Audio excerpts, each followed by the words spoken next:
Shri P K Gopan, മുഖ്യമന്ത്രി പോറ്റിയുടെ കയ്യിൽ നിന്ന് സെക്രട്ടേറിയറ്റിന്റെ നടയിൽ വെച്ച് താക്കോൽ മേടിക്കുമ്പോൾ മുഖ്യമന്ത്രി ഏത് അന്വേഷണം നടത്തിയിട്ടാണ് പോറ്റിയുടെ കയ്യിൽ നിന്ന് മേടിച്ചത്? വാങ്ങിച്ചിട്ടില്ല. ശരി, നോണ പറയാതെ എന്റെ ചേട്ടാ.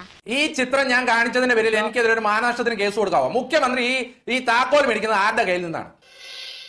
ഈ ചിത്രം കാണിച്ചതിന്റെ പേരിൽ എനിക്കെതിരെ മാനനഷ്ടത്തിന് കേസ് കൊടുത്തു. ശ്രീ പി കെ ഗോപൻ, ഇതിനു മുമ്പ് എന്തെങ്കിലും തരത്തിലുള്ള അന്വേഷണം നടത്തിയിരുന്നോ? അല്ലെങ്കിൽ ഇത് വ്യാജ ചിത്രമാണെന്ന് പറഞ്ഞു. സോണിയാഗാന്ധിയുടെ ഓഫീസ് മാത്രമല്ല, മുഖ്യമന്ത്രിയുടെ ഓഫീസ് അന്വേഷിക്കണ്ടേ? ഇത് വ്യാജ ചിത്രമാണെന്ന് പറഞ്ഞു, AI ആണെന്ന് പറഞ്ഞു. അതല്ല ഉദ്ദേശം. ഇതാരാണ് ഇത്? ഈ ചിത്രം ആരാണ് ഞാൻ കാണിക്കുന്നത്?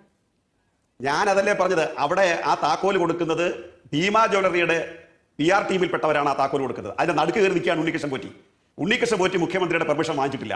എന്തോ എങ്ങനെ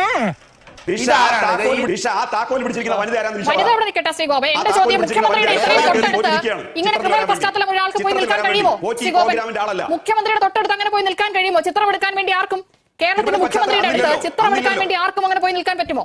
ആ ക്രിമിനൽ പശ്ചാത്തലം വന്നില്ലല്ലോ എന്ന അതേ ചോദ്യമാണ് സോണിയാഗാന്ധി കോൺഗ്രസ് ചോദിക്കുന്നത്. എന്താ അവിടെ അന്വേഷിക്കാൻ?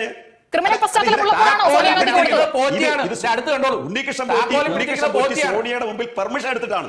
ഉണ്ണികൃഷ്ണൻ പറ്റിയുടെ പേര് കൊടുത്ത് പെർമിഷൻ എടുത്തിട്ടാണ്. മുഖ്യമന്ത്രിയുടെ മുമ്പിൽ ഉണ്ണികൃഷ്ണൻ പറ്റിയുടെ പേരില്ല. മുഖ്യമന്ത്രിയുടെ അടുത്ത് പോകാൻ പെർമിഷൻ ഒന്നും വേണ്ട, സോണിയാഗാന്ധിയുടെ അടുത്ത് പോകാൻ പെർമിഷൻ വേണം. ഇതാണോ താങ്കൾ പറയുന്നത്? ഇവന് കുറച്ചു ബുദ്ധി ഉണ്ടായിരുന്നെങ്കിൽ മന്ദബുദ്ധി എന്നെങ്കിലും വിളിക്കായിരുന്നു. അതും ഇല്ലാതായി.